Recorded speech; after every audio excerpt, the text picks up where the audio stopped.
This is PWF Empire Live. It's the best thing going today. The best insight and analysis on the hottest topics in the world of wrestling happens here. From storylines and news to rumors and reviews, we've got the action covered from bell to bell.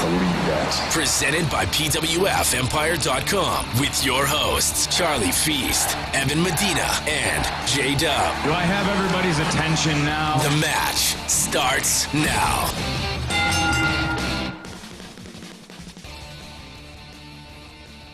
PWF Empire is live. Thank you all for tuning in tonight. Jay, Evan, and Steven here.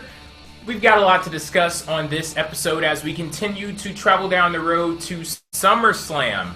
And at this moment, I would have said I just got done watching Ultima Lucha Underground's biggest show of the friggin' year, but my power went out before the show started, and it didn't come back on until 15 minutes before we went on air. So the struggle is real, guys, but PWF Empire is live, as I said, and the show must go on, so I guess we have to hold off the Lucha Underground talk for next week, but we do have a few things to get to tonight. The champion versus champion match that main evented Monday Night Raw and what it means for John Cena and Seth Rollins. We also have part 2 of our conversation from last week about WWE and their identity crisis. Last week we were talking about what's wrong. This week we're going to be talking about how we fix it, and we got a few other things to talk about as well.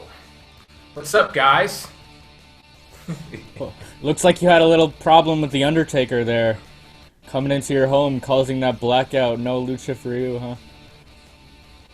Haters, man. Or maybe, maybe it was the Undertaker, or maybe I just couldn't pay my light bill or something. I'm not worth $100 million, so yeah, whatever. Evan, welcome back. Yes, it is good to be back from vacay. Quote-unquote vacation. Yeah. Yes. Everything cool between you guys? No issues or anything like that? I don't... security, they're kind of on a break right now. Do we have to bring them back? What's going on? You better. Yeah, we're at each other's throat right now. You're going to have to get a restraining order. Neither of us can touch each other until SummerSlam. Yep. He said he's gonna. Said he's gonna kill me, and he's gonna have to, man. He's gonna have to. Alrighty, guys. So let's go ahead and get to our top story of the week. The main event of Monday Night Raw saw United States Champion John Cena take on WWE World Heavyweight Champion Seth Rollins' title on the line. Cena has recently been chasing down Rollins, hoping to challenge him for the world title, and Seth, with him submitting on Monday to Cena, kind of have to assume that that's the direction that they're going in for SummerSlam, right? It looks like it. You got your wish. You got the U.S. champ versus the WWE champ. And not sure how you feel about it, but it was a pretty good match. I'm feeling wonderful. I mean, we do have to deal with SummerSlam and what happens in the match, because, of course, we're going to get the match. But as far as what I saw on Monday Night Raw, I thought it was great. I was actually talking with Evan a bit yesterday about what that match meant for Seth Rollins and John Cena, and what I was hoping that would be accomplished with John Cena challenging Seth Rollins was that Seth Rollins was going to feel as if he had to step his game up, because you have someone with what WWE would like us to believe is a lesser championship challenging Seth Rollins. He's telling him to his damn face that he sucks and he's a terrible champion, so Seth Rollins has to be feeling something about that, and he gets into the ring and feels the need to prove himself. And I felt that even though he lost, even though he got that ass whooped, I did get that feeling that Seth Rollins was like, damn it, I got to step my game up and I got to bring something more than what I've usually been bringing to the table to defeat John Cena. But he acted like he had that way for him, though. He acted like he had something to lose, and that, I think, was so important. Even though the commentary was trying to say Seth Rollins had nothing to lose, I actually think he has something to lose in every match he's in right now, considering the championship run that he has had. And this match especially exemplified that, and he was much more like the Seth Rollins that I think a lot of us have envisioned as the WWE champion here on this week's edition of Raw. Now, I'm not saying problem solved. I'm just saying that what I saw this week was more of what I wish I had been seeing in the previous couple of months before that. And it was a great main event, and I know we're probably going to eventually cover this, obviously, but John Cena, one hell of a tough son of a bitch for being able to get through that match with a broken nose. Can I just tell something? Yeah. This is kind of personal, guys. I have a deep phobia of breaking bones. So when I was watching Monday Night Raw and I saw John Cena's nose on the side of his fucking face, I was sitting there like, my God, this is awesome. Like the match itself, but I was sitting there in horror. So it's kind of hard for me to discuss that because every time I discuss it, I visualize it. And when I visualize it, crazy shit starts going on. But I say props to John Cena. He's a friggin' trooper. And what an amazing performance on his end to continue on in that match, knowing that he's in excruciating pain and probably had issues breathing as well. Just everything that happened, props to John Cena. I would give you a standing ovation, but I'm kind of like busy doing something right now, so yeah. But still, props to you. I don't know what you guys are talking about in terms of Seth Rollins looking any different than usual. I didn't see that. I don't know how that would translate, because you said you wish you had seen this Seth Rollins during the entire run. I'm not really sure what he did differently on Monday that make you say that. Because the thing is with Seth Rollins and the way that he's been built up in WWE, he always had a kickstand in the authority.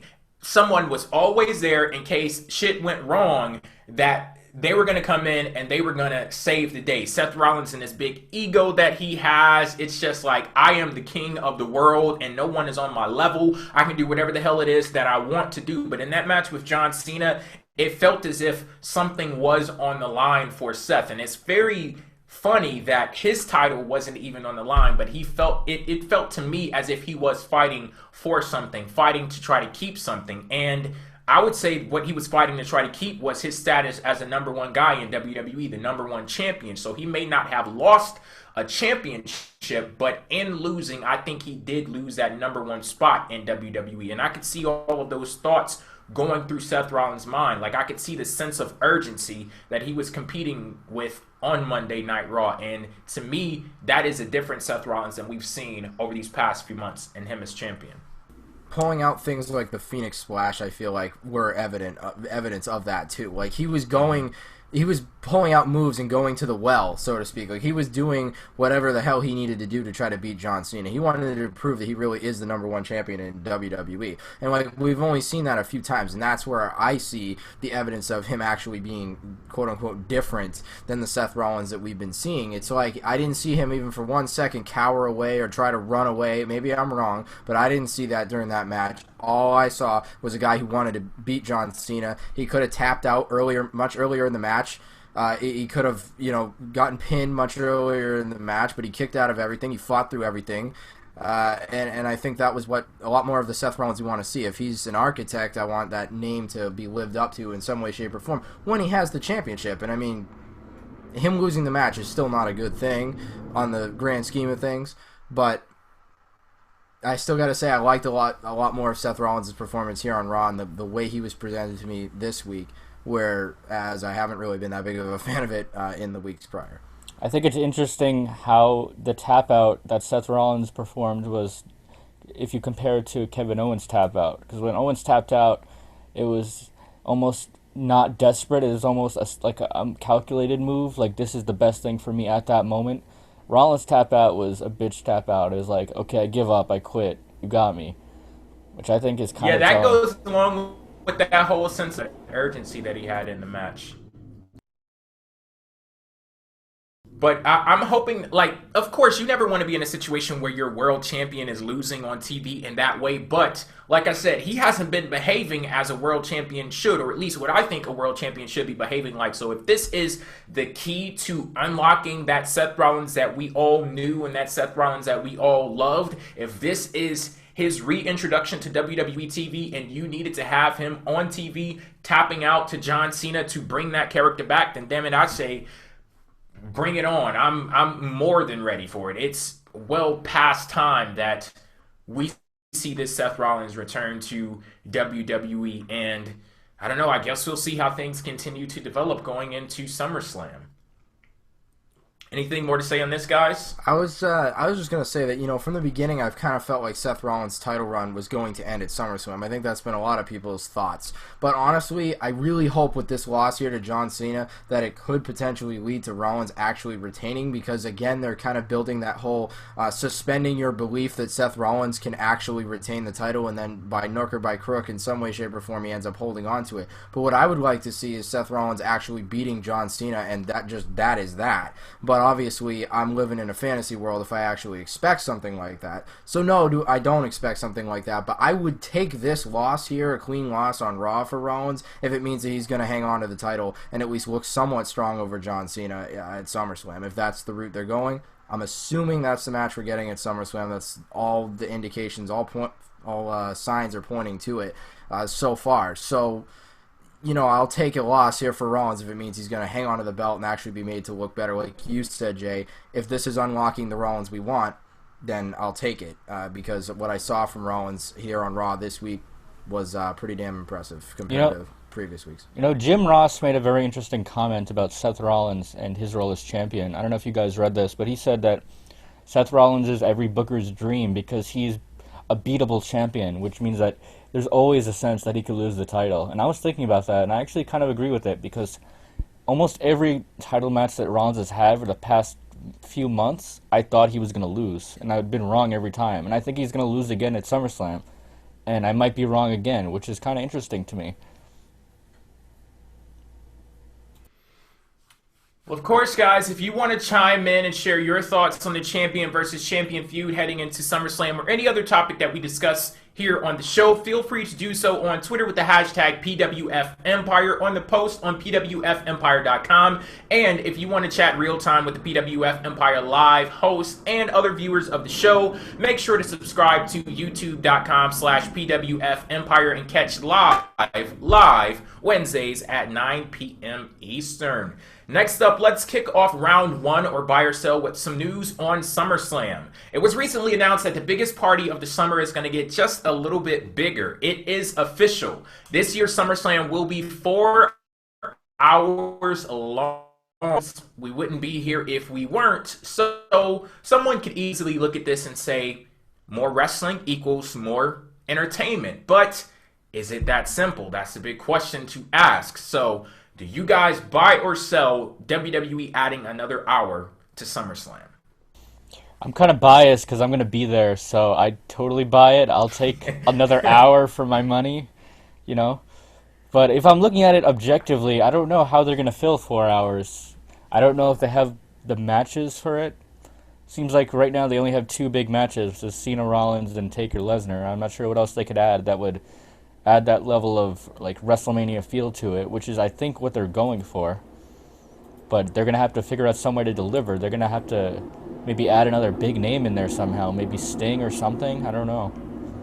Yeah, I'm with you on that. To me, it shows me as a fan that they care about SummerSlam as a pay-per-view. It shows me that this matters to the company enough that they would give an extra hour, because it's not just something they're going to go ahead and do to just some everyday pay-per-view. It goes to show that SummerSlam is at least an important thing to them, and that's a great sign. That is a great sign.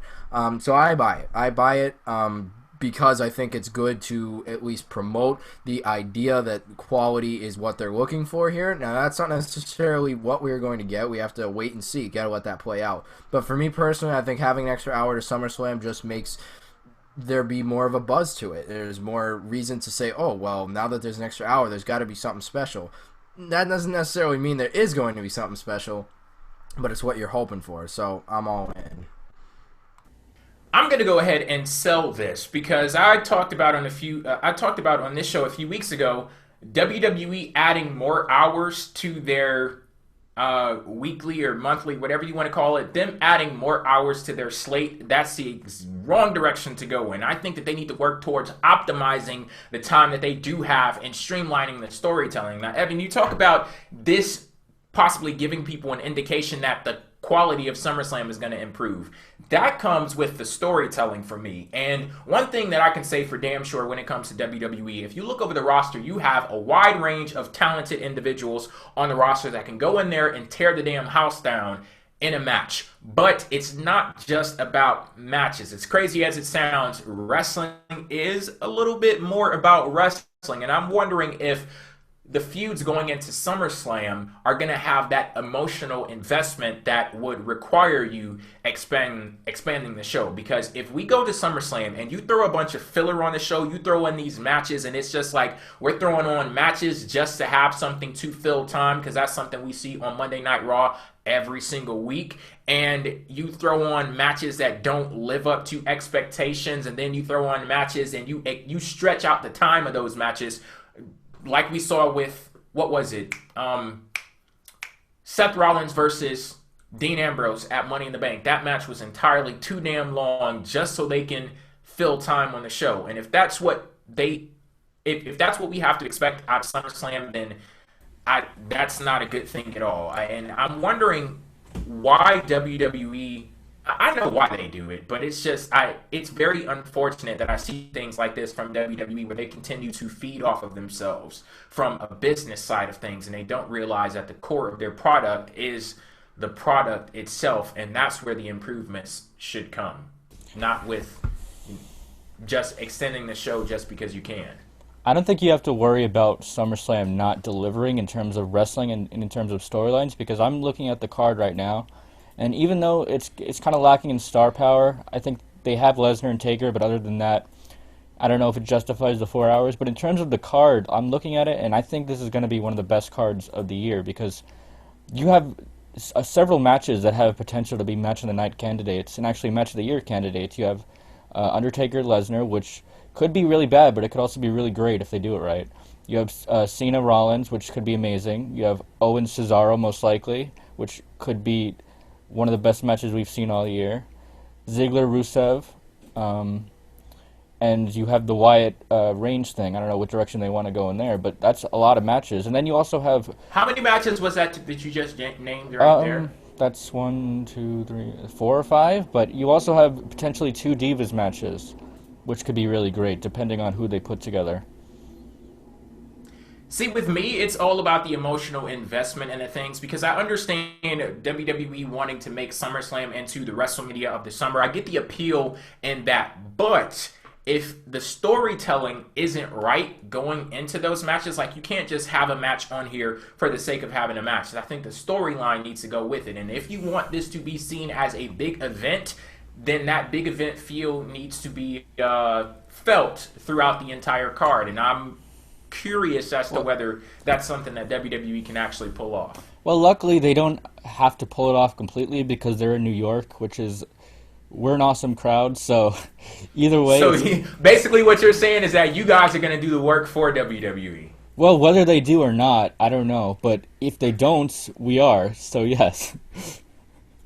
You people from New York. Well, I also look at, WrestleMania even this year, and I think WrestleMania 31 was a show that we talked about having really not good stories, and yet the pay-per-view ended up turning out really well. So but I do know what you're saying, Jay, and I don't, I'm not saying that your point is invalid, because I think it's a valid point, but I just think that a lot of these big events, I think WWE, the problem, it's still a problem, is that they are, the event itself is great, and it's excellent and whatever, but the build-up, the hype, and everything to it, it makes you not get emotionally invested. So to me, a lot, because the last couple of SummerSlams are actually really good in my opinion, and the build-ups to them weren't that good at all. And WrestleMania, this past WrestleMania was another example of a big pay-per-view that didn't have great build-up, but the show itself was really, really good. So it's a tough conversation, because obviously having good events is important, but I really think that storytelling and build-up is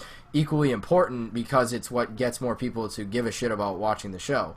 But however, I have very high hopes for SummerSlam this year, and it being 4 hours, I think that just makes the chances of it being good even better. I know that does sound weird to say because I am such an advocate for being against 3-hour Raws, but when it's a pay-per-view and it's more focused on the in-ring action, I just think it's a whole different story. Alrighty, stepping up to the plate for round 2 of Buy or Sell, Undertaker versus Brock Lesnar. Last week, we saw exactly what happened when worlds collide. It was one of the most memorable moments on Raw in recent memory, and this week we were left with the fallout to deal with. Even though neither guy was on the show, Paul Heyman wasn't on the show either, as I noted on last week's episode, pro wrestling storytelling sometimes does extend beyond the two individuals at the center of any given story. It's about the whole atmosphere surrounding them. So, with that being said, do you buy or sell the follow-up to the Clash of the Titans between Undertaker and Brock Lesnar? There was follow-up? Well, I mean, they ran 2 video packages, but I guess that, answers the question of buy or sell then. Yeah, I sell it. I mean, there wasn't anything for me to get excited about. If you had Paul Heyman come out, I might have bought it because he could spin anything into a buy. But neither of the guys were there, so it's kind of hard to do anything. Yeah, as I look at it, it's like I'm not saying that oh my god, this completely ruins everything, but I am gonna sell the follow-up because with as much of a big deal as Triple H and Stephanie made things last week, they were acting as if the world was going to collapse if these two got a hold of each other. And they actually did get a hold of each other. So what I wanted to see this week were some consequences, some fallout of some type. Even if it was just them saying, we got to batten down the hatches, we have to take control, we have to make sure something like that doesn't happen again, or even them actually addressing either of the guys, like them announcing that Brock Lesnar was going to be on the show next week or something like that. But I didn't get any follow-up at all. And they did announce. They didn't announce it, but WWE announced it, but not the authority.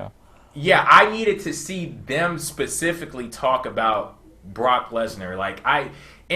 I'll readily admit I am nitpicking like hell, but it's just that I gave them so much praise last week for being so careful in the way that they constructed the story. So it's just that if I'm holding them to the same standard that I held them to last week with the follow-up, it was lacking. And it doesn't ruin anything, but it's just that it could have added a little bit more color to the story.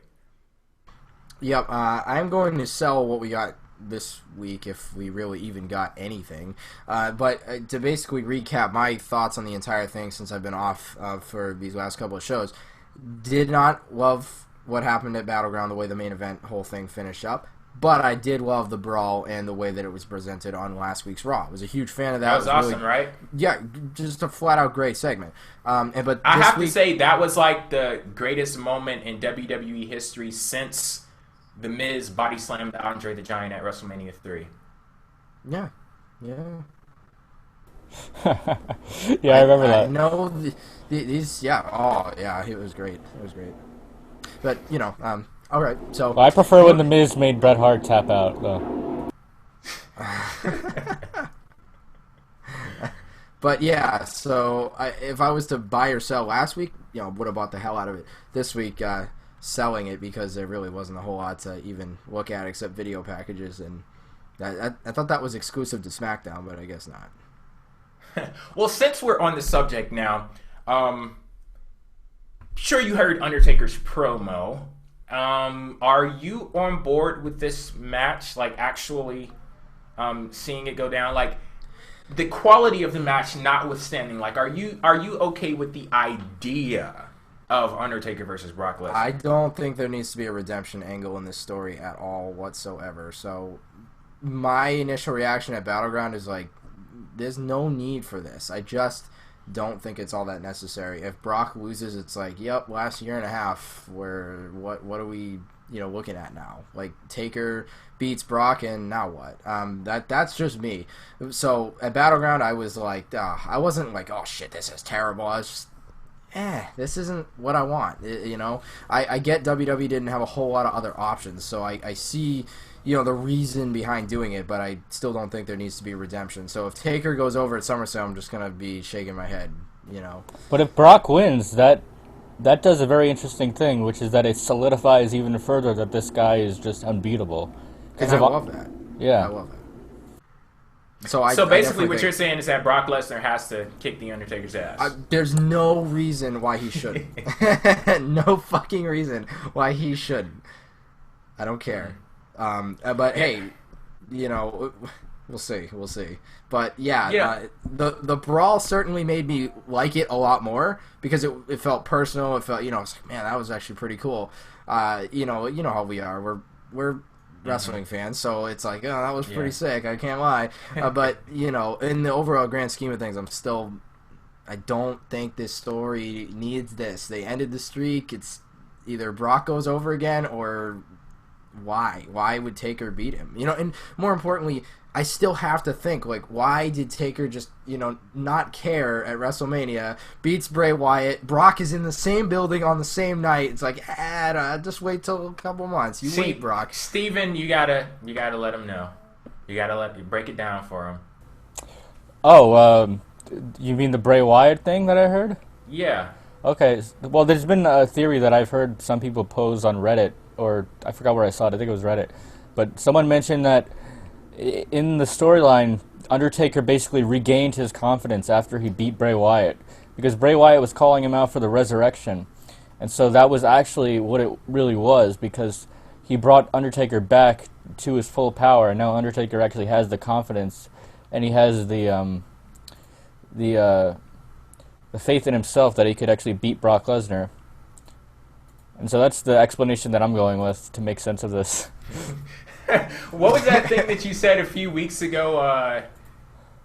Sometimes WWE doesn't know what they're doing, but it's fun to. It's fun. It's fun to pretend because. I love the theories. There's so much. That theory puts so much more thought into it than WWE ever did. So that's remarkable. That's why we're crossing our fingers for Paul Heyman. Like, whenever he comes back, lay down the law, Paul. Like, let us know what the hell is going on. Like, talk about the fact that The Undertaker was in the building at WrestleMania 31 and didn't do shit.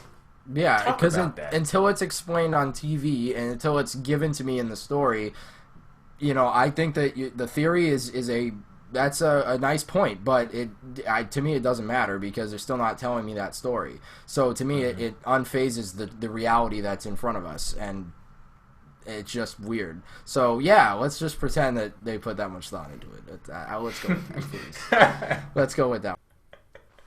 Okay, our final round of buy or sell. Here at PWF Empire Live, we've thought out loud pretty frequently about what WWE could possibly have planned next for Cesaro. And following his loss to John Cena at Battleground, we've asked the same question about Kevin Owens. The two did mix it up in relation to John Cena's United States Championship Open challenges, and now it looks as if they're moving into a more direct feud with each other. So, the question now is, do you buy or sell the prospect of a feud between Kevin Owens and Cesaro? I buy this and I love it. It's so good. This is the best feud that these two guys could be in right now. It's so natural just because of the progression of events. I do wish that it had been a triple threat at the last pay-per-view, but I'm not going to go crazy over that.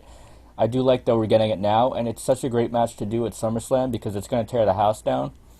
And it's just two legit wrestlers going at it. And this is one of those matches where I think both people have something to gain, but no one really has anything much to lose. If either of them lose, it's not going to be a tragedy, in my opinion. But if either of them win, I think that's still a pretty big definitive win because these two guys are like the top two right now, in my opinion, number one contenders for like the world title. Even though Owens tapped to Cena, and even though Cesaro hasn't been winning all his matches, it just seems as if from the presentation standpoint, these two guys are like the next challengers in line, just because like Reigns, Ambrose, they've kind of fallen off. They've had their shot, and Cena's having his shot right now. And so these two guys seem like they're gunning almost for a number one contender shot. They deserve it. No question. Right. Well, I don't know about that, but I think we talked about this on the show before. I like the fact that Cesaro actually mentioned the World Championship in an interview that he did with Michael Cole, because that's something that you don't see in WWE. And a company like Lucha Underground, or even a company like New Japan, they mention it all the time. They mention every single win is one step closer to the World Championship. But for some reason in WWE, you can't mention the World Championship unless you're directly involved in a feud for the World Championship, or preparing to be involved in a feud for the World Championship. But I like the fact that you actually do have people on the roster with goals, and they are there for a purpose, and they're trying to get somewhere. I think that that's wonderful. But on this feud, I'm going to buy the hell out of this. Cesaro and Kevin Owens, they're two of the most refreshing characters that I see on WWE TV. I thought that what Cesaro did on Monday, running down to the ring, saving Randy Orton, it made him seem so heroic, and it made him seem as if he was a big deal. You had a 12-time world champion in trouble, and you have an upstart in WWE like Cesaro coming out and running to his rescue now. To no avail, though, because I think Kevin Owens was the one standing tall, so Cesaro still got his ass kicked. But, you know, that's beside the point. I like the effort. You get an A for effort. And yes, with Kevin Owens, I love the fact that he's such a pragmatic guy. Like, he's a real person in wrestling. And he recently did an interview with Michael Cole, I actually think today. And if you guys did not check it out, you can go to WWE's YouTube channel. You can go to WWE.com. Highly suggest you guys check it out. He literally said the reason why he has a laser focus on Cesaro right now is because Cesaro took his spotlight.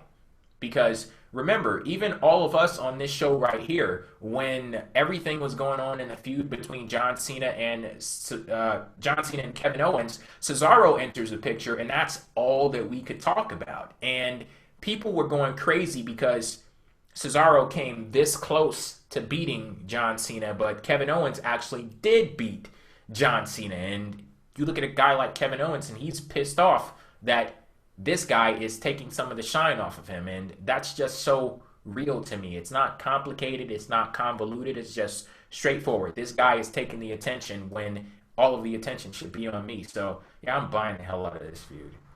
Yeah, I had this one on pre-order. That is bought, man. That's a great feud with two great guys. And you know, I actually do think that it's not like there's too much to lose, but I think both guys would benefit so greatly from the victory. And I think that's what makes the intrigue on this feud that much higher, because whoever goes over is getting to me, that's a big win for either guy, because they're both vying for a spot. So I think it's a perfect match, and it's a big pay-per-view. So whoever gets the win is getting a big, obviously a big victory on a Big 4 pay-per-view. That's huge. And then also the guy who loses, if this is as good of a match as we are, hoping for, then even the guy who loses will still have looked good. Like, for example, if Cesaro loses this match and is able to swing Owens around and do all these crazy things, it's still going to look amazing even in the loss. So there can be a really good way of going about this feud here, and I'm completely behind it, and I think you guys did a great job of really covering all the bases here in terms of the greatness of what they've done. But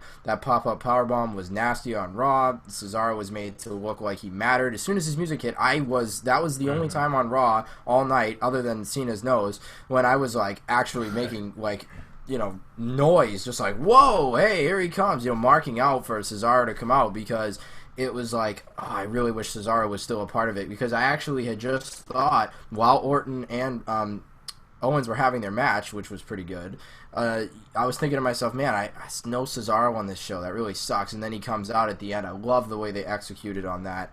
Just excellently done, in my opinion. No, this is also... This is one of those... sorry, you want to go ahead?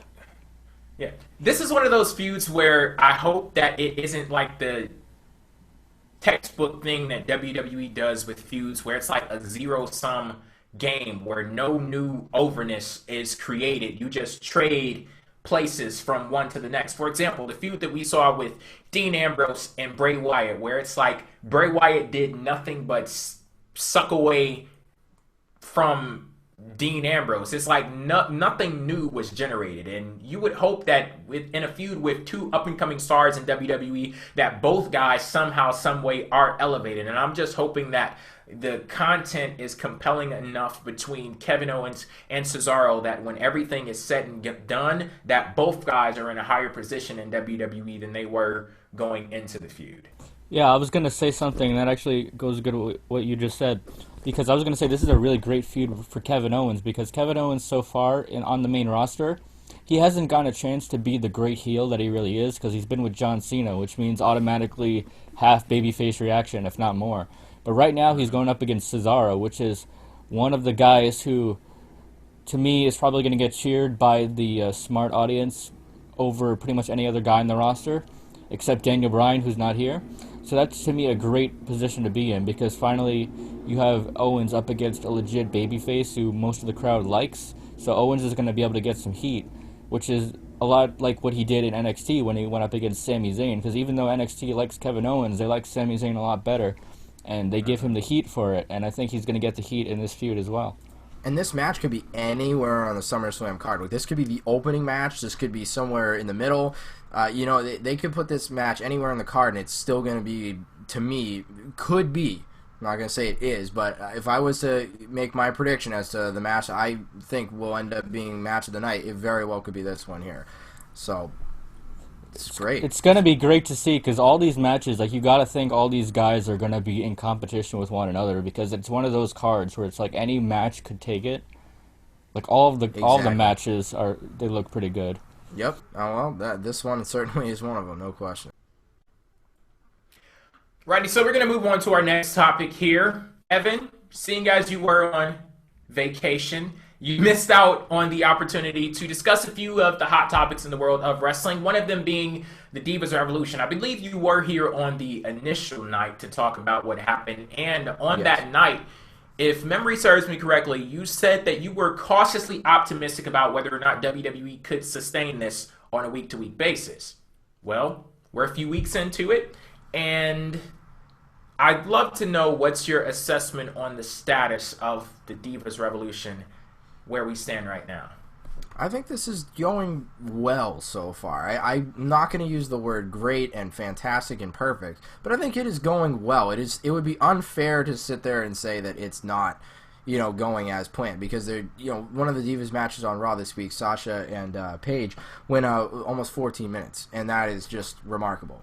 So, and not even just the time, the actual quality was, yes. That was a damn good match. Definitely the best out of all of these combinations that they've done with the Divas. I agree 100%. And you're also looking at Sasha Banks getting a clean victory, too, making Paige tap out, which is really good for Sasha, who I think is undeniably the best one there is right now. And I know that that's obviously up for debate because everyone has their favorites, but I think Sasha Banks is number one right now on the Divas. I don't think it's up for debate. No. Well, it's not. I don't want to, get into the whole thing with, all this, I like Charlotte, I like this one, whatever. I think Sasha is number one here, no question, in terms of overall package. But either way, there are some really, really good matches that have gone on already compared to before. Way better than before, longer than before. There's more of a reason to care about it. Now I want to see some stories that go along with it. I think that the backstage segment we got on Raw this week was cheesy, and we need to not give all the credit to Stephanie McMahon for this revolution, because these... Oh my God, stop, please. We get it. She went out there and it's her revolution, but we get it. She's not the one in the ring. Yes. They're the ones that need to do the fucking revolutionizing. Yeah, exactly. And I also think that it is being mentioned way too much. They are using the revolution thing as a buzzword constantly. And, some are saying, and I'm on that train, I've been saying it myself too, I want to just see the execution. I don't need to keep hearing that it's a revolution. It's kind of reminds me of when we were talking a few months back at WrestleMania about the Andre Battle Royal and how they're already talking about it being prestigious, but yet you have to freaking make it prestigious in order for it to be prestigious. It's not just prestigious because you slapped the name Andre the Giant on it. The same with the Divas Revolution. You can't just slap Divas Revolution on this and tell me it's now a revolution. I gotta see some action. So far, so good. Don't talk about it, be about it. Yeah, to me, that's how you know it's probably not going to be a Revolution, sadly. It might be good, and it's going good so far, but Revolution, if they have to say it, I don't think so. Yeah, I think that I don't know if you mentioned this on air, Steven, but the whole Queen of the Ring tournament.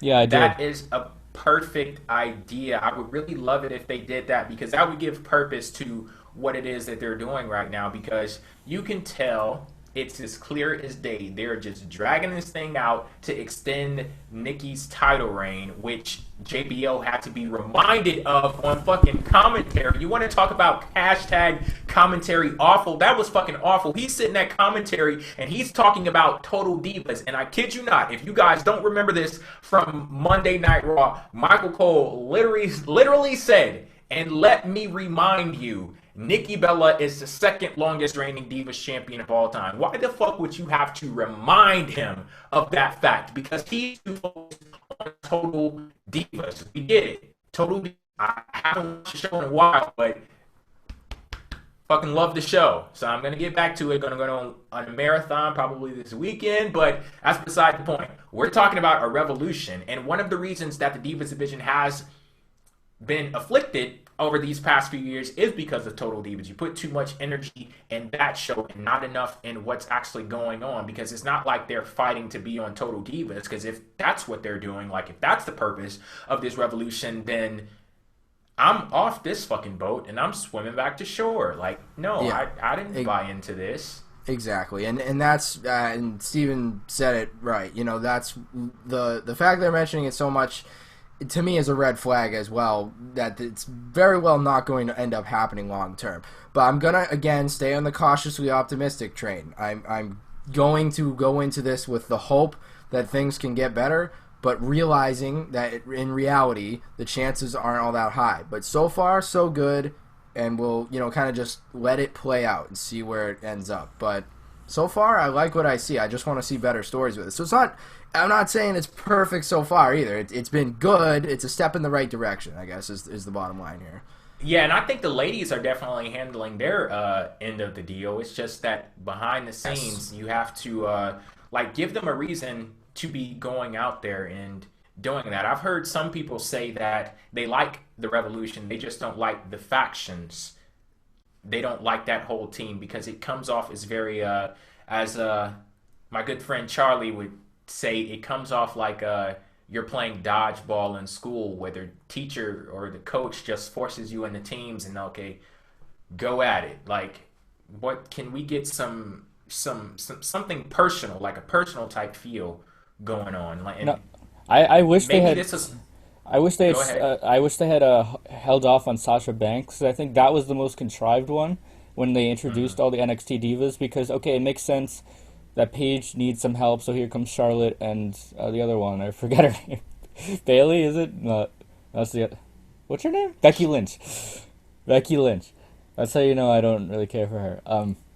Anyway, yeah, but then the two other girls, Naomi and Tamina, they come out, and then oh look, here comes Sasha Banks, because we have to fit her in too.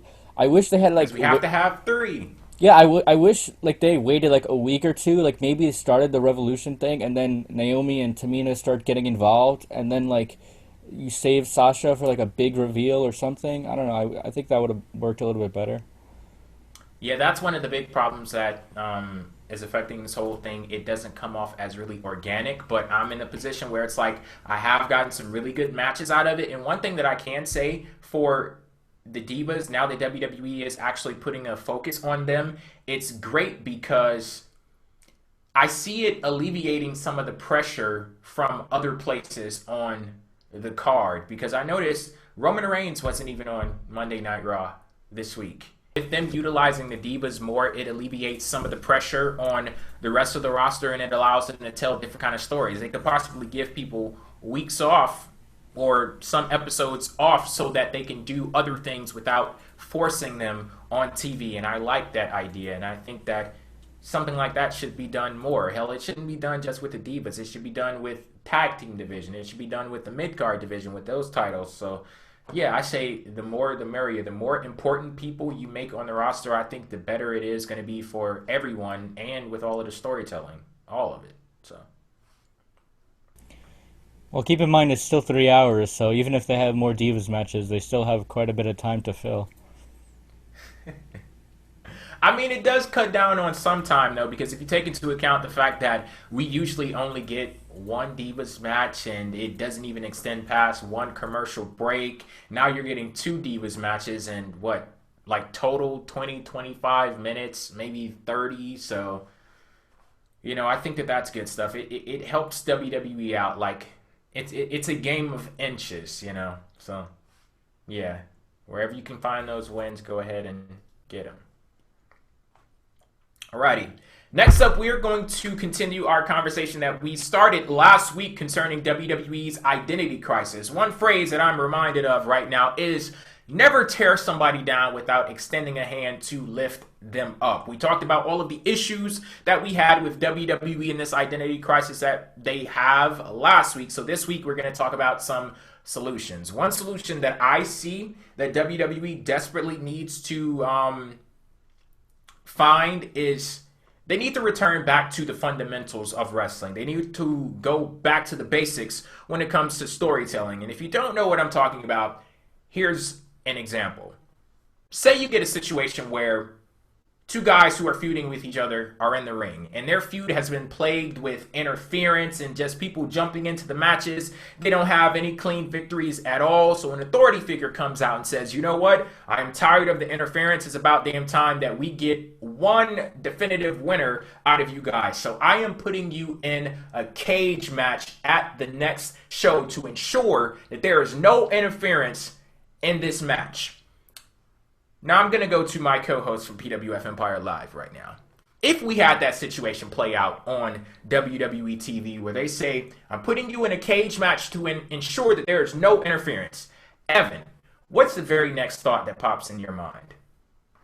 There's going to be bullshit going on in that cage match. Steven, what's the very next thought that pops in your mind? Well, I just see like J&J Security and the entire Wyatt family and Kane, and like they're all in there doing who the hell knows what, probably saving Seth Rollins. And I mean, yeah, exactly. People are getting in there. So fuckery. I see holograms and dark lights and so many other ridiculous fucking things. That's what so you guys see exactly where I'm coming from. They tell you, I'm putting you in this match so there will be no interference, and friggin' interference interferes in the damn match. And I think that that's a problem because it's like we don't get paid to talk about WWE. This stuff is a hobby for us.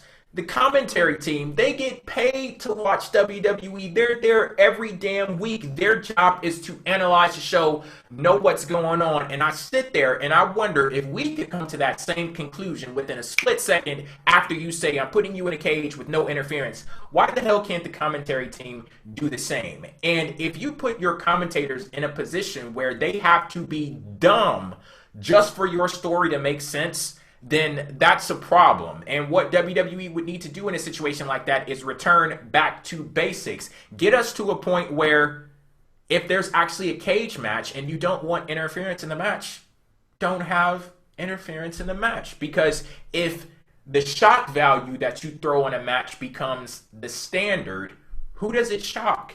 What's the purpose of it? If you create a match and say that this isn't going to happen, and it actually does happen, and that's the standard, then what's the point? I don't really understand what's the point. Like, I don't ever see any situation where an announcer sits there and says, okay, well, they say that they don't want any interference in this cage match. The last 15 friggin' cage matches that we've had have had interference. Like, no one connects the dots in that way. It's like anything that happened before, you completely mind wipe it and you start off with a clean slate, and I don't like that at all. And I think that that's one thing that WWE really needs to do, return back to the basics and get out of the business of throwing things on to shock them just for the sake of shocking, because if that becomes a standard, then every single time that you do it, it becomes less effective. So that would just be one piece of advice from me. You guys got anything to offer on that end? Oh yeah, I have so much to offer on that end. I mean, what you said was a real true criticism of WWE, but I think it's so much more fundamental. The problems they have are so much more fundamental than that, because WWE exists right now in a golden age of television, and they are not in it. Like, they're surrounded by all these great television shows, and it's not even just adult TV shows. It's not just Game of Thrones, it's not just Breaking Bad. Even kids' cartoons have this on lock. The kids' cartoons these days are in a golden age. And the WWE is just behind. They treat their audience I heard about this. So, what was it? Legend of Korra? I heard some. Legend of Korra, Adventure Time, Gravity Falls, Steven Universe, like all these shows, they're aimed towards kids, but they don't look down on their audience, and they make it so that all audiences can enjoy it, kind of like Pixar almost. And WWE, I think their most fundamental problem, or at least one of them, the one that I want to focus on right now, is that they don't appreciate continuity and they don't appreciate their fans' intelligence, because they don't let their fans have any fair shot at speculating what's going to happen, because we don't ever know if this week continuity is going to matter or if it's not. And so Bray Wyatt could be fighting Dean Ambrose, and then several months later he's fighting Roman Reigns. It's like, okay, can we expect Dean Ambrose to come out now, or are they just going to pretend Ambrose and Reigns aren't friends this week? Or if Kane has a feud with someone, and then a year later it's like, well, Kane didn't like this guy, now he's teaming up with him again. Shouldn't they address that? And I know a lot of this is just, oh, it's wrestling, but I don't think it has to be. I think really they have to have more respect for their audience, because it lets their audience actually participate in wondering what's going to happen next. But as it stands now, we have no chance of figuring it out, because there's no internal logic in the universe. I got a question, that I think can kind of you can continue on this with, what side of the debate does kayfabe is dead fall on? Because if we, I'm not, criticizing what you're saying. I'm just legitimately asking the question, what side of kayfabe is dead do we fall on? Because we're looking at the intelligence of fans, and fans are not dumb. Fans realize this is scripted entertainment, and with that in mind, are we being made to feel dumb because of kayfabe, because of storyline, or do we need to further pad that and continue to keep kayfabe as a thing? I just wonder, with your perspective. That can't be it, though, because I look at kayfabe as the ticket that you have to buy to get into the building. There's no way in hell that you could possibly be a wrestling fan and be at odds with what is known as kayfabe. I would say that kayfabe as we know it is probably dead, but the institution of kayfabe itself, it can't be dead, because that's what wrestling is. Kayfabe is as old as the business itself. Maybe WWE needs to find some kind of way to reinvent it, but I think they do. I think that's one of the biggest keys. That's what I was going to elaborate on. So I'm all on the same page as you. I'm just saying that if we are talking about having our intelligence insulted, some fans think that it's oh, but we know it's scripted, so screw you. And that's where a lot of people kind of come from. And it's we're calling this the reality era, but yet we're being made to look like morons a lot of times, because they'll not give us it's not that they don't give us what we want, because you're never going to always get what you want. That's the bottom line. That's the truth of life.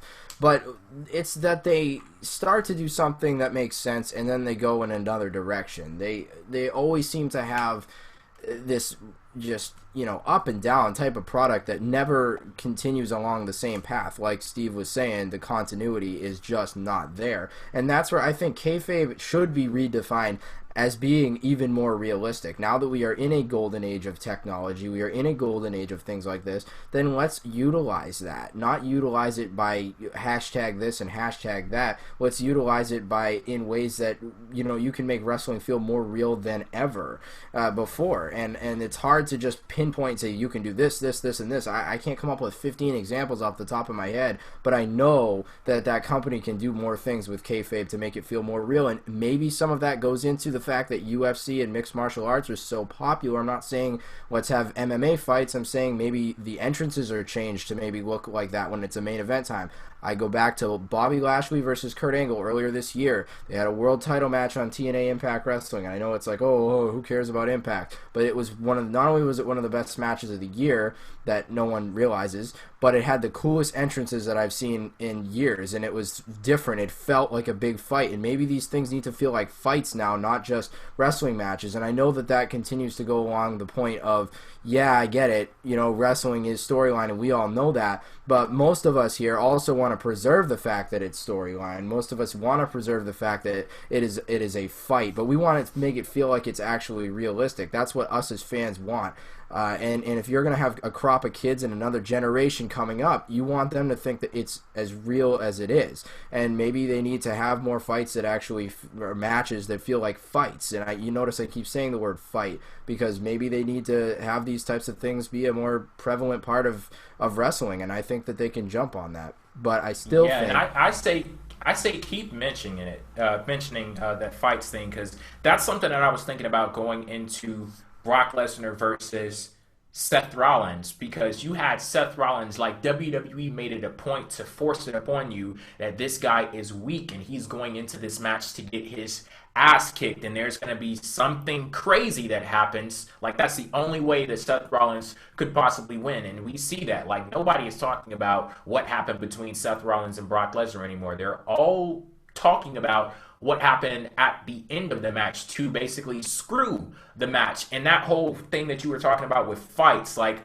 I wonder why on a large scale WWE doesn't really see the payoff in just having two people be built up strongly and those forces colliding. Like, I wonder why are we bogged down sometimes with a lot of the storyline BS that comes along with being in a top tier in WWE. That's why I've been so disaffected with a lot that goes on in that main event scene in WWE, because it's been so much bullshit. Like, we see a few like Kevin Owens and John Cena. Luckily, they've been able to get into the ring and have matches and things like that. But why is it such a rarity? Lacking. That's the thing. Like, why is that the exception and not the standard? Exactly, because the interference is supposed to be something that happens unexpectedly. That's the point of the freaking story, element. That's something that you add to a storyline because you weren't expecting it, but now you are just waiting for it to happen. So they have clearly oversaturated that. But I still think that the biggest issue in WWE is because of the fact that they are complacent, and it's something that big companies are going to get because of the fact that there is no real competition. I don't think that they feel that they really need to worry about their throne. I think they feel very comfortable where they are, and they will do this thing where they'll give you a few big things, and that gets you to stick around, even though you complain 80% of the time or whatever, a lot of people do, at least.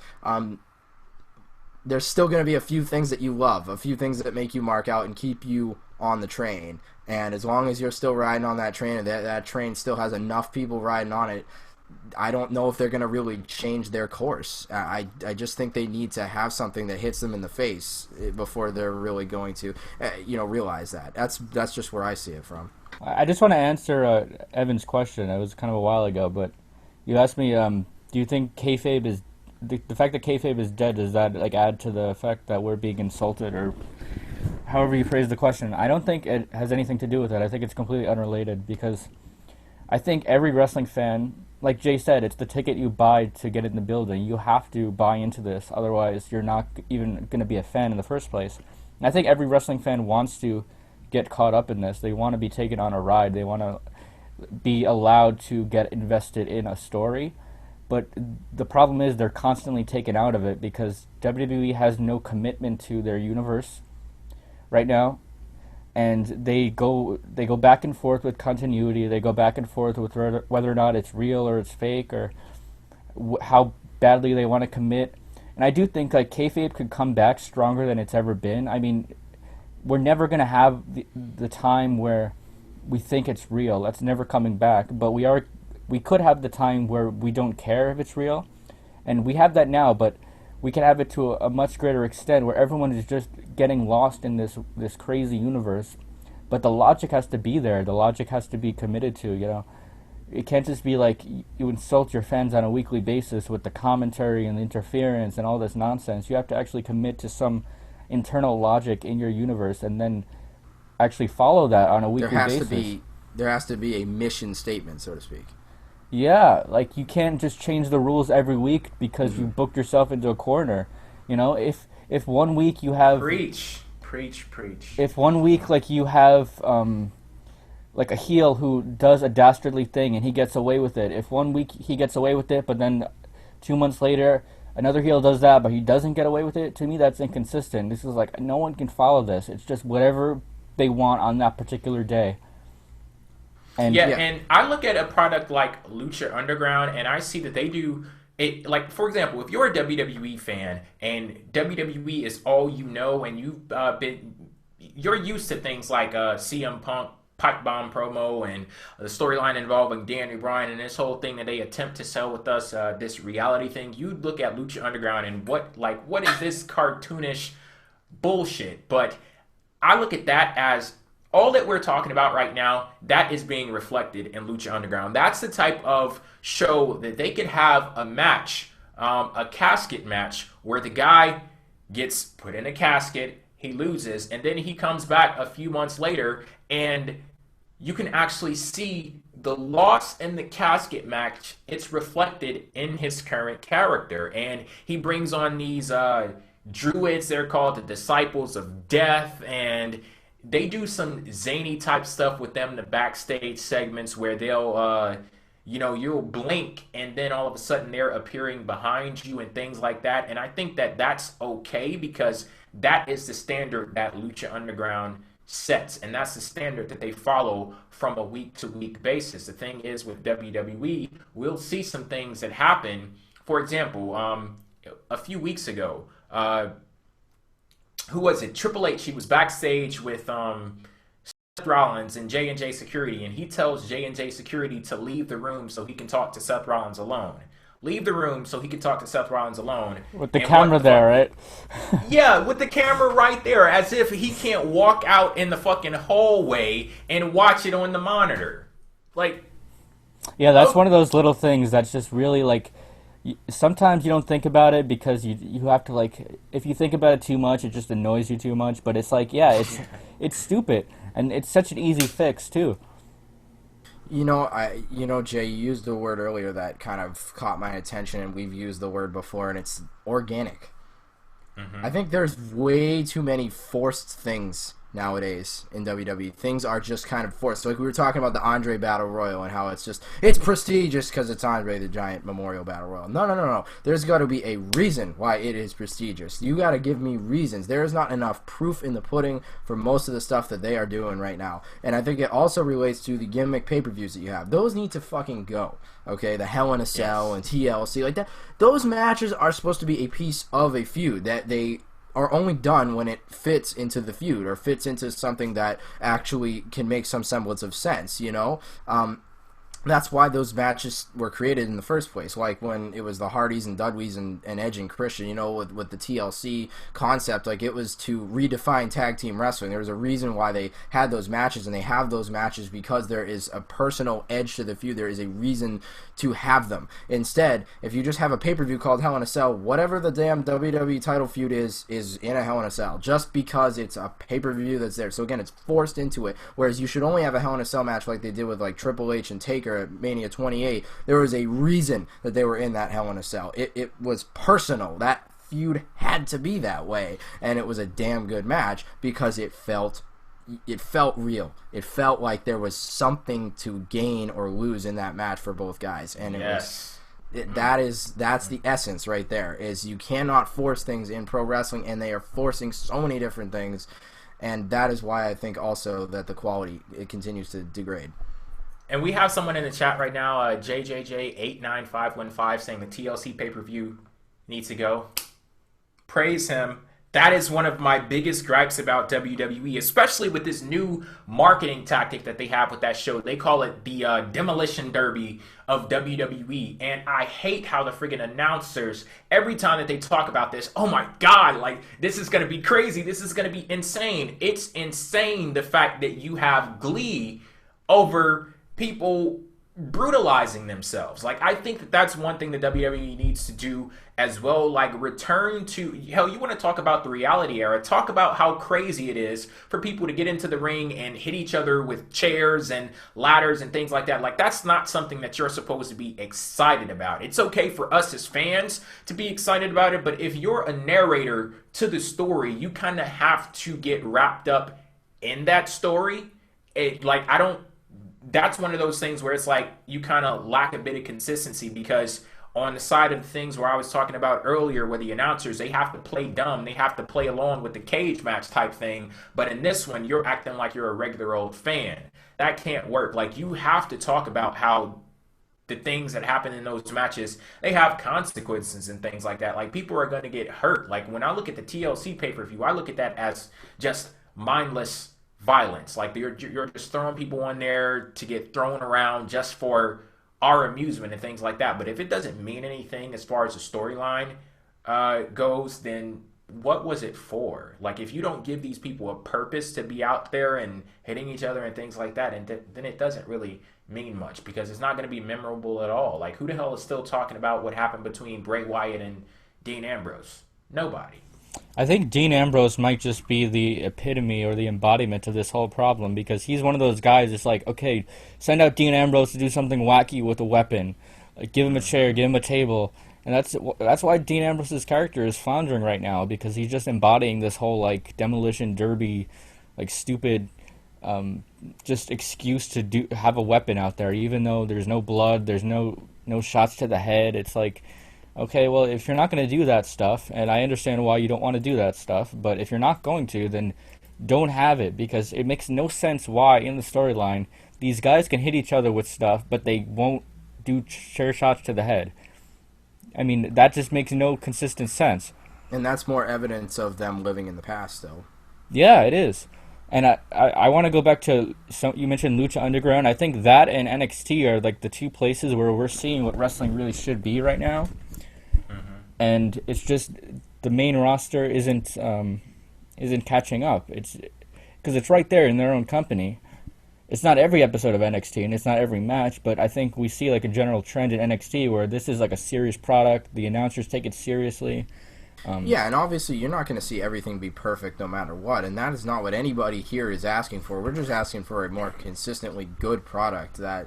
I mean, you watch Lucha Underground, but, you know... yeah, no, and... I'm not saying everything is perfect there, but hell, damn near it. Once again, I'll say, most consistently good wrestling product out there, best on TV, and it's going to end next week. Yeah, well, anyway. It reminds me of how like ECW set the tone for the Attitude Era. This is like NXT and Lucha Underground. I hope they'll set the tone for the next era in wrestling, but I don't know if it's going to happen. Alrighty, guys. We are going to close out this edition of PWF Empire Live with The Swerve. Each of the hosts have selected one wrestling news story out of the week to either turn face on that will elicit praise from us, or one that will bring out our inner heel. I am going to go ahead and kick this thing off. I am turning heel on Hulk Hogan. If you've been living under a rock, the rest of the world has now been made privy to the fact that Hulk Hogan's favorite form of pillow talk is racism, and he got fired from WWE because of that. Now, here's the thing. I see a lot of people talking about this issue with Hulk Hogan, and if I'm being completely honest, I don't like the way that it's being framed by a lot of people, because I'll look at this and I'll see people saying Hulk Hogan got fired from WWE for saying the N-word. Newsflash, people. Hulk Hogan did not get fired from WWE for simply saying the N-word. Let me repeat. Hulk Hogan did not get fired from WWE for simply saying the N-word. Hulk Hogan got fired from WWE because he went on a racist rant, a racist tirade. And if you don't know the difference between simply saying the N-word and a racist tirade, allow me to translate Hulk Hogan's comments for you. I care about my daughter Brooke. I love my daughter Brooke, and seeing as I love my daughter Brooke, it is up to me to protect her, and I want to protect her from black guys, because I look at black guys and they're not good enough. They are inferior, and the only way that you can meet my level of acceptance is if you're 8 foot tall, you play basketball, and you're worth $100 million. If you don't fit that criteria and you're black, then you're worthless. Your life has no value whatsoever. Now realize, I did not say the N-word anywhere in there at all, but the message still came across very clearly, and that's why Hulk Hogan is no longer employed by WWE. And for all of the folks out there who are attempting to compare this to situations involving rappers, well, rappers say the N-word all of the time. Stop. Oh, Booker T can't say anything about Hulk Hogan saying the N-word because he even called Hulk Hogan that before. Stop. Vince McMahon said it on WWE TV before. Stop. None of that shit matters at all to what Hulk Hogan did in this one specific case. And I don't want to crucify Hulk Hogan. I don't want to torture Hulk Hogan. I don't want to physically harm him in any way, shape, or form. And I don't think that anyone out there is doing that at all. And no one is attempting to throw Hulk Hogan in jail either. So for all of the people who are defending him, talking about freedom of speech, well, yeah, he has freedom of speech. He also has freedom of employment now as well. And I would just like to also say that freedom of speech doesn't give you freedom from consequences. And that's what Hulk Hogan is facing right now. He is facing accountability for what it is that he said. And even though it was, 8 years ago, there's no statute of limitations on being an asshole. So, yeah. I don't know, man. I kind of disagree with what you said. You said he got fired for going on a racist tirade. I don't think that's the case. I think he got fired because WWE is scared. I don't think WWE legitimately cares what he said because they have this stuff going on, I'm sure, in the top ranks. I mean, they're scared of the PR backlash. That's why he got fired. Well, yeah, I'll say that. He got fired for going on a racist tirade that was recorded and released to the public. Let me clarify. So I'll just throw that on there. That's why he got fired. All right. So... yeah, and that's one of those situations where I don't blame them at all because, hey, he was in a position serving as an ambassador for their company, and you don't want someone like that being a spokesperson for your company. So, yeah, as far as Hulk Hogan goes, I don't feel bad for him at all. I really don't. Like, people say he made a mistake. Shit. Yeah, I'm sitting here like, oh, he made a mistake. What was the mistake that he made? Was the mistake saying those beliefs out loud, or were they believing them in the first place? So it should either way still terrible. It still sucks, and more stuff is coming out on a day-to-day basis. So I don't feel bad for Hulk Hogan at all. You want to know who I really feel bad for? I feel bad for the guy who had to sit through the sex tape long enough to even figure out what happened at the end. Like, who the fuck, like, what kind of fortitude do you have to sit through Hulk Hogan engaging in coitus to even know what the fuck he said after? That's the guy that I feel bad for. So Hulk Hogan, well, they were checking out his 24-inch python, brother. Okay.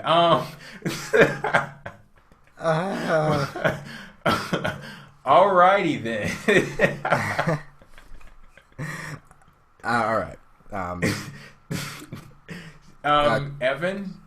To weigh in on this, yeah, it's not something that I'm gonna go on some 10-minute rants on, as me and Jay and I were talking last night, and I just kind of was going off on the whole thing. We could, but we could, but I mean, I think that it's pretty damn obvious that we here at PWF Empire Live, and as everyone should be, we are supporters of the rights to equality, and it's ridiculous to me that that Hulk Hogan, a star of his status, no matter where the hell he was, would be dumb enough to think that it was a good idea to say those things. If you're Hulk Hogan and you feel the way Hulk Hogan feels, as wrong and as rancid and as old-fashioned and as stupid as that may be, you still shouldn't make those comments publicly to anybody else on tape or whatever, ever. I don't know what the hell he was thinking whenever he said it. And again, as Jay mentioned,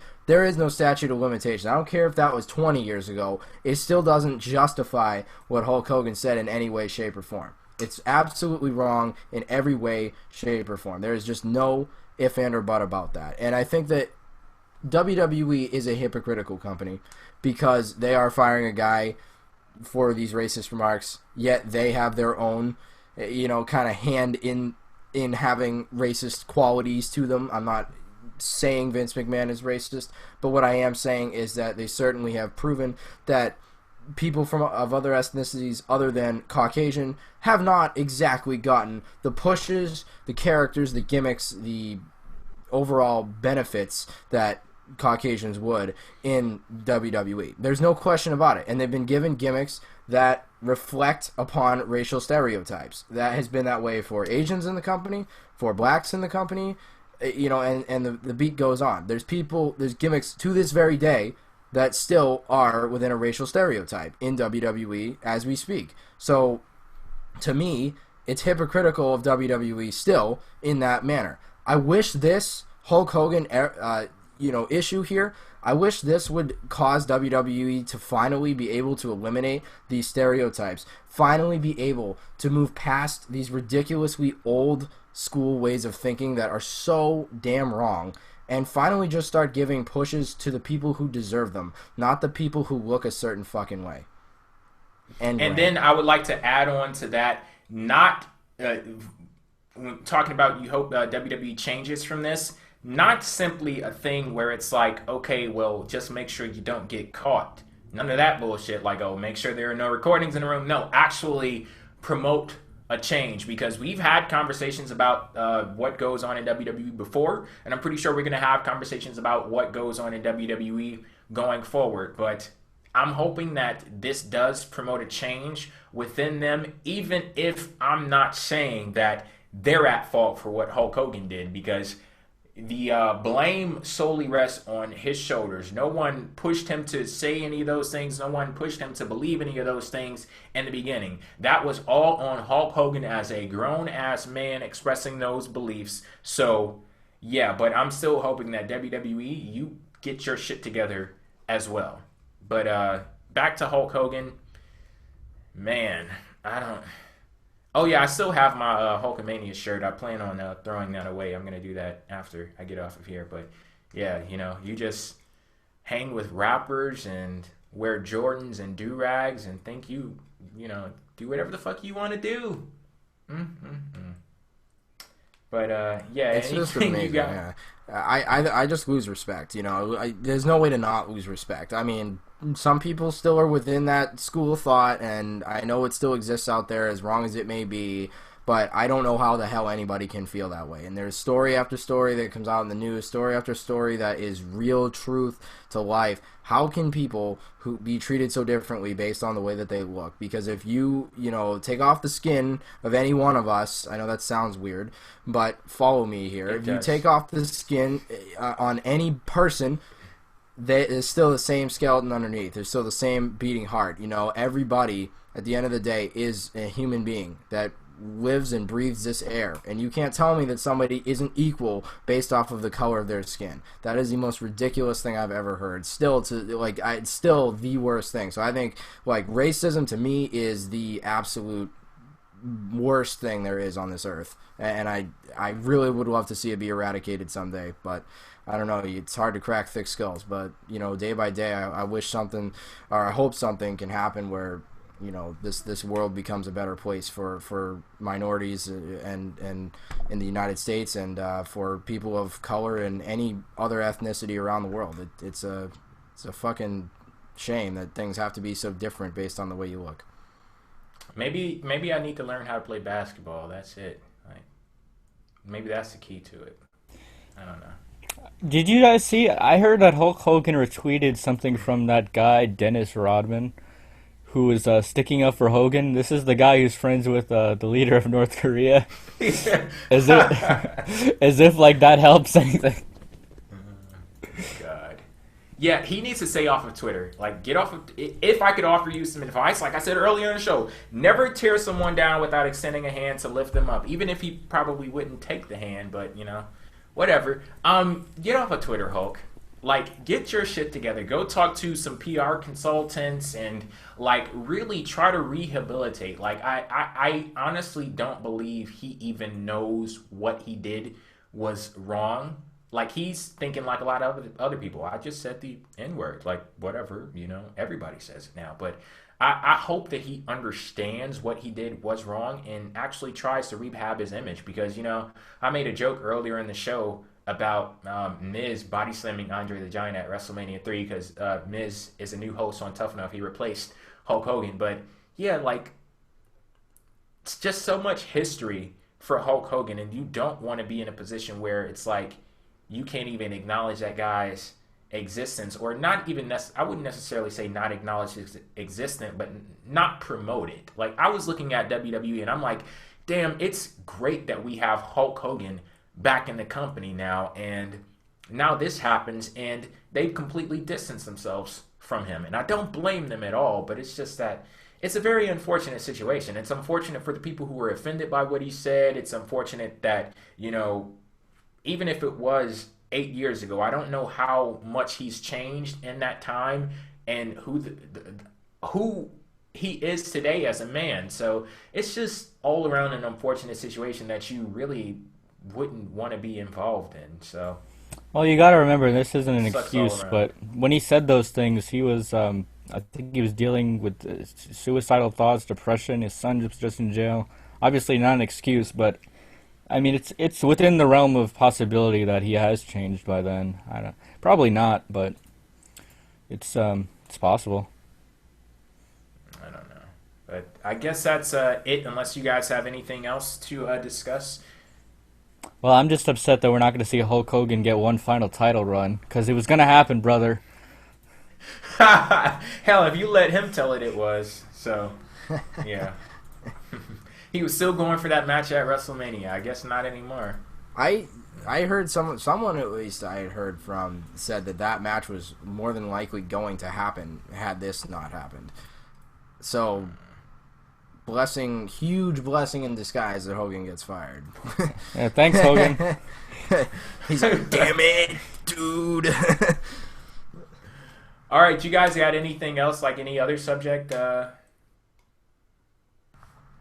I mean, if we're going to go off on a little bit of a lighter note, it's not really a light note. It's just kind of hilarious that Bully Ray has already left TNA. Okay, that's not a light note at all. He like came in and left in like a week, so there's the state I've been reading the TNA spoilers. I don't know what the fuck is going on. I don't think I'm in a state of confusion. Well, it's okay. They're gonna get Hulk Hogan now. Oh my. But honestly, they're going to get Hulk Hogan come September. With some of the business decisions that they have made, if they did that, it would be easily the dumbest thing they've done. After this has all come out, they're like, yeah, let's bring Hogan back. Guys, really, come on. I mean, having a company versus company feud with a company that doesn't even like really exist, that's pretty dumb. So, you know, that's true. Hell, if they were to get Hulk Hogan back, you're in the running for dumbest move with a lot of other shit too. So the competition is fierce.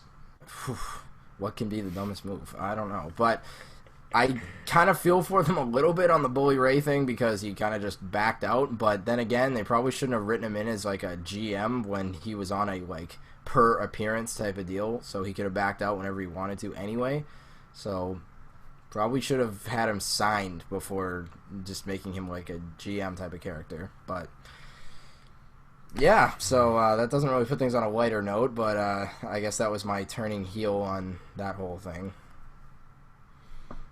Alrighty, guys, that is it for this episode of PWF Empire Live. We'll be back next week, same place, same time, Wednesday, 9 p.m. Eastern on PWFempire.com, and we'll have the chance to talk about Lucha Underground, Ultima Lucha, after all of the stuff that I had to go through to finally catch up on the show. Like, this was going to be my first time tonight watching on TV, and then my friggin' power cut out, so yeah, just fuckery all around. But I'm going to catch up with that one, watch the show next week, and we are going to be good to go with the finale of Lucha Underground. As for PWF Empire Live, thank you guys for tuning in. We'll catch you on the flip side. Peace out.